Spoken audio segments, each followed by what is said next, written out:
Hello all, പുതിയ വീഡിയോയിലേക്ക് എല്ലാവർക്കും സ്വാഗതം.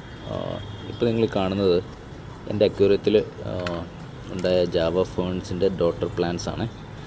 ലീവ്സിൻ്റെ അറ്റത്ത് ഞാൻ വേറൊരു വീഡിയോയിൽ ഞാൻ കാണിച്ചിട്ടുണ്ടായിരുന്നു. ലീഫിൻ്റെ അറ്റത്ത് മുളച്ചു വരുന്ന പ്ലാന്റ്സാണ്. അപ്പോൾ അതിൻ്റെ ഡോട്ടർ പ്ലാന്റ്സിനെ കളക്ട് ചെയ്തിട്ട് ഞാൻ വേറൊരു ബഡിലേക്ക് അതിനെ സെറ്റ് ചെയ്യുകയാണ്. അപ്പം ഇങ്ങനെ സെറ്റ് ചെയ്ത് വെച്ചാൽ ഇത് പെട്ടെന്ന് വളർന്ന് പുതിയ പ്ലാന്റ്സ് നമുക്ക് സെറ്റ് ചെയ്യാൻ പറ്റും. ഓക്കെ, അപ്പോൾ എനിക്കൊരു 5-8 പ്ലാന്റ്സിനെ കിട്ടി. അപ്പോൾ ഞാനതെല്ലാം ഈ ചകിരിയുടെ ഈ ബഡിലേക്ക് സെറ്റ് ചെയ്യാം.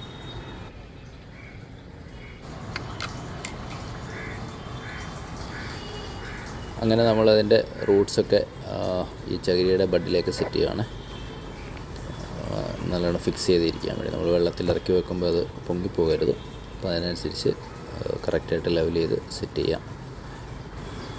അങ്ങനെ നമ്മൾ കിട്ടിയ 7-8 പ്ലാന്റ്സ് ഉണ്ടായിരുന്നു. 8നെ നമ്മൾ ഇതിനകത്ത് സെറ്റ് ചെയ്തു. ഇനി നോക്കാം എങ്ങനെ അതിൻ്റെ വളർച്ചയെന്ന്.